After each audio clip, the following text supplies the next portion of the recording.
শেখ হাসিনা তার শেষ জীবন টুঙ্গিপাড়ায় কাটানোর ইচ্ছা প্রকাশ করেছিলেন, এমনই এক তথ্য জানালেন সাবেক তথ্য প্রতিমন্ত্রী মোহাম্মদ আরাফাত। যে উনি আর থাকবেন না, উনি টুঙ্গিপাড়ায় চলে যাবেন, উনি শেষ জীবন ওখানে কাটাবেন, এরকম একটি বিষয় ছিল। নিউ ইয়র্ক বাংলা লাইফের এক টক শোতে আত্মগোপন থেকে তিনি জানান, 5 আগস্টের ঘটনার সময় প্রধানমন্ত্রী শেখ হাসিনার ওপর কিভাবে চাপ সৃষ্টি হয়েছিল এবং কিভাবে পরিস্থিতি তাকে পদত্যাগ কিংবা দেশ ছাড়ার দিকে ঠেলে দিয়েছিল।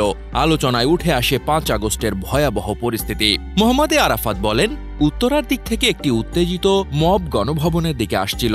নিরাপত্তা বাহিনী তখন প্রধানমন্ত্রীকে সরিয়ে নেওয়ার পরামর্শ দেয়, কারণ পরিস্থিতি আর নিয়ন্ত্রণে রাখা সম্ভব হচ্ছিল না।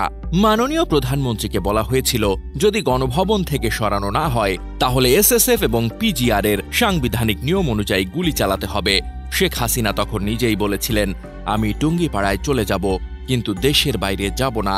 সাবেক প্রতিমন্ত্রীর দাবি, শেখ হাসিনা কোনোভাবেই দেশ ছাড়তে চাননি এবং তাকে জোরপূর্বক দেশ থেকে পাঠানোর চেষ্টা করা হয়েছিল। উনি যদি বঙ্গভবনে না যেতে পারেন, উনি টুঙ্গিপাড়ায় চলে যাবেন।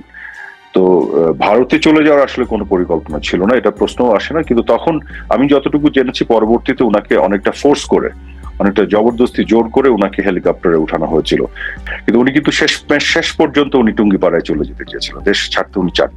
মোহাম্মদ আরাফাত বলেন, 4 আগস্ট থেকেই প্রধানমন্ত্রী ক্ষমতা ছাড়ার সিদ্ধান্ত নিয়েছিলেন।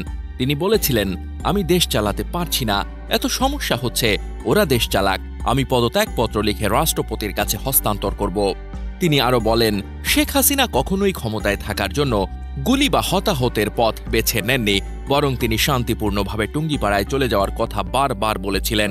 এ বিষয়ে সাবেক প্রতিমন্ত্রী বলেন, শেখ হাসিনাকে জোর করে দেশ ছাড়তে বাধ্য করা হয়েছিল। তিনি দেশ ছাড়তে চাননি, এমনকি পরিবারের সদস্যদের মাধ্যমে বোঝানোর পরও তিনি টুঙ্গিপাড়ায় যাওয়ার সিদ্ধান্তে অটল ছিলেন। আরাফাত জানান, পরিস্থিতি সামাল দিতে সজীব ওয়াজেদ জয় ফোন করে শেখ হাসিনাকে বোঝানোর চেষ্টা করেছিলেন। তবে প্রধানমন্ত্রী দেশ ছেড়ে যেতে রাজি ছিলেন না, বরং তিনি বারবার বলেছিলেন, আমি আমার দেশ ছেড়ে যাব না, আমি টুঙ্গিপাড়ায় চলে যাব। টকশোতে আরও উঠে আসে ওই সময়ের শঙ্কা ও ষড়যন্ত্রের কথা।